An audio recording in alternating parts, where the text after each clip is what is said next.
Hello friends, AmyR here with Prairie Paper and Ink with a couple of wedding cards using a hot foil plate, but not to hot foil.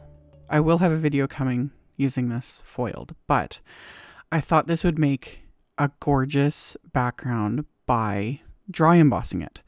So I'm using a rubber embossing mat. This is not the one that comes in the package with the Spellbinders Platinum 6 machine.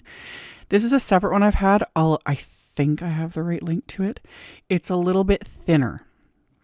And personally, I find with trying to dry emboss with hot foil plates, it doesn't have to be a whole cover plate, like I said, maybe smaller, whatever. I find that the thicker embossing mat that comes with the machine, or just a thicker embossing mat in general, is too thick because these plates are thicker because they're meant for hot foiling. So I have this thinner little tan embossing mat. I had my flower sack cloth, and then I would just lightly misted my cardstock, and the flower sack cloth is just there to kind of absorb any extra moisture, so I'm not getting like water all over my die cut machine, you know.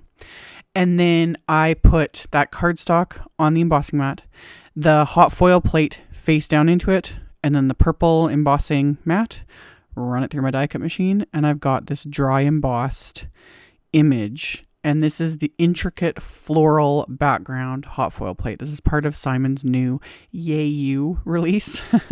I'll have a link to the release in the description box below, as well as picture links on my blog, as always.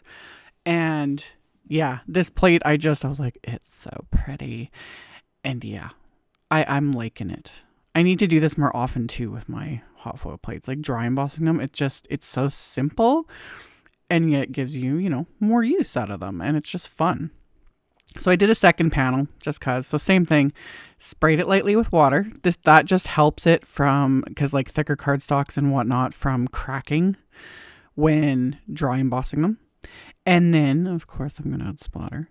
I wanted to do gold, white, and black. Which, again, if you watch my videos, you guys know I'm obsessed. I love it. I have an entire playlist. I'll have it linked at the end of this video. But especially for wedding cards, you can't go wrong with the gold, white, and black theme, you know? Because it just goes with everything. It's classic. So I used my Zig, like Kuretake Zig Gold Mica liquid. You got to shake it really well to mix up the actual pigments in there. Another option, you don't have to have the gold mica liquid, but like the Kuretake Zig Starry Nights palette, I've used that a million times in videos too. Anything's going to work. But I added my splatter, and then I set those panels aside to dry. While those were drying, I did a bunch of die cutting with this new Happily Ever After wafer die. I die cut Simon's gold matte cardstock with that, as well as black cardstock. Usually I would stack the under layers with white cardstock, but I thought I'd mix it up a little bit and do the black. It's a subtle sort of difference, and it's not like, just do whatever floats your boat.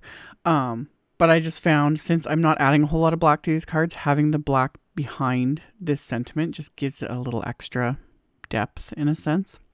So I stacked 2 layers together that were die cut from black cardstock, and then the top layer will be the gold matte cardstock die cut. I'm not going to use the outline for this wafer die.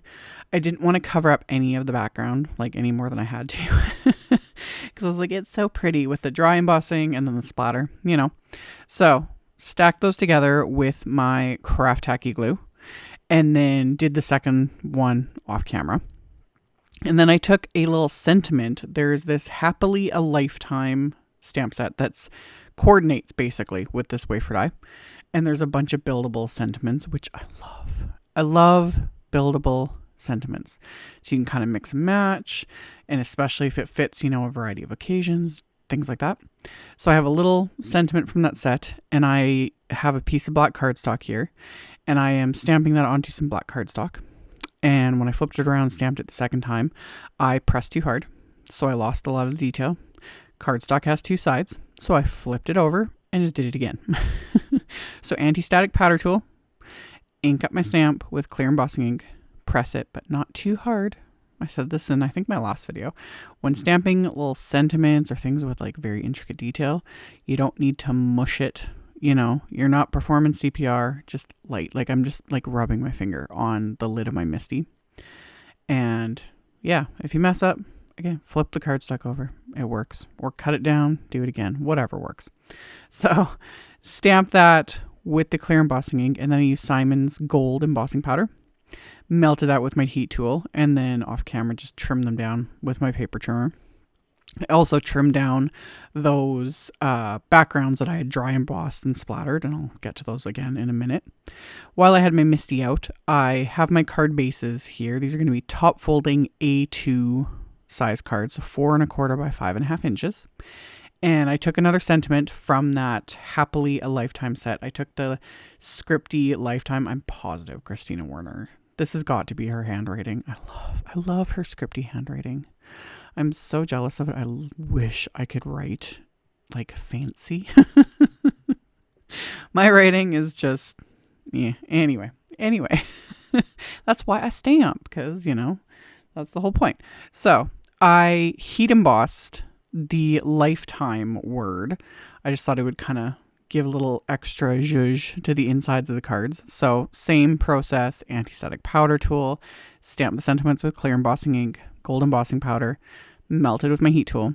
Once I had those done, I put them back into my Misty and then lined up more sentiments to build an actual phrase. So it's going to say, wishing you a lifetime of never-ending joy.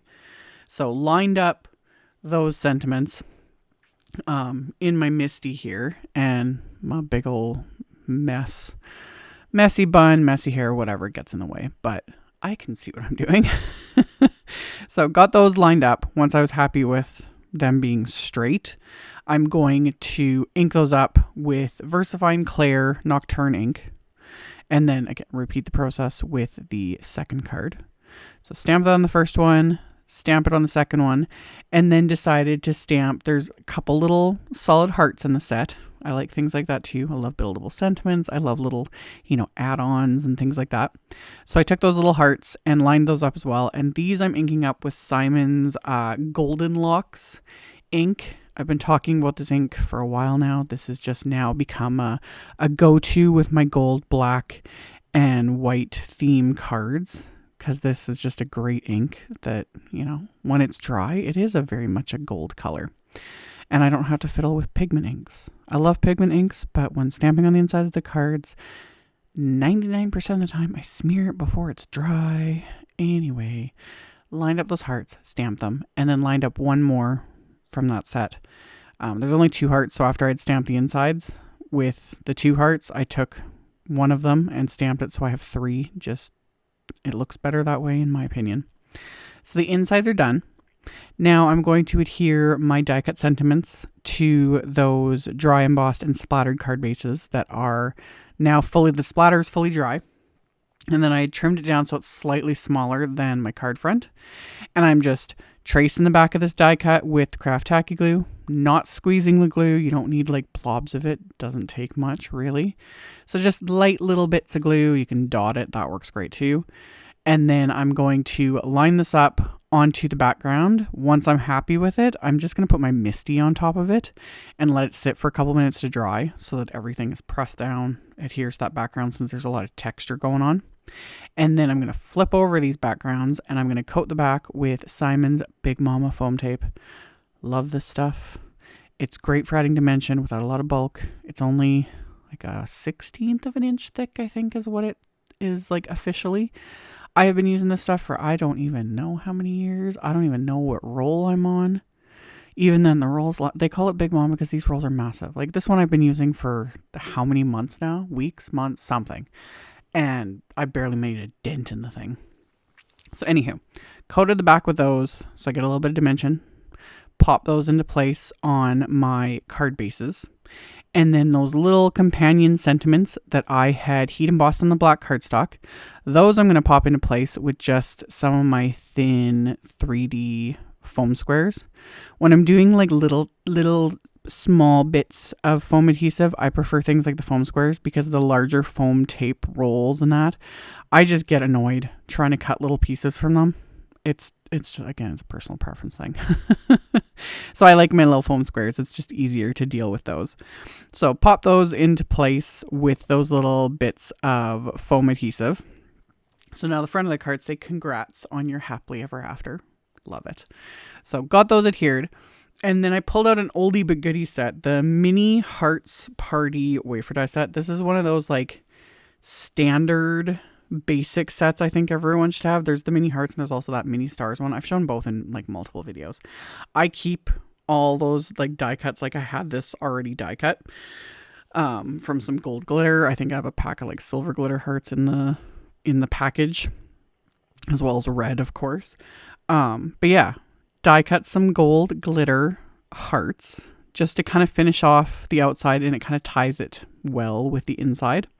So adhered those into place with some craft tacky glue, just picking up those little hearts with my Studio Caudia embellishment wand, and then pop them into place on the glue. I'll let that glue dry, and that's actually going to finish off these cards because I got the splatter, I got the shine of the sentiment, I got the gold glitter of the little hearts, just a little bit of black on the front, nothing too crazy, and then of course the insides.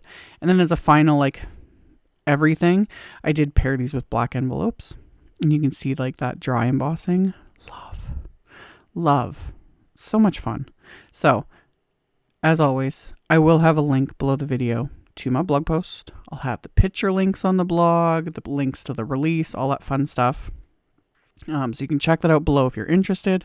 I'll have more videos coming, all the fun things. So thank you guys so much for watching, for subscribing, thumbs upping, commenting, all the good things. I very much appreciate it. And I will see you all very soon in the next video. Bye.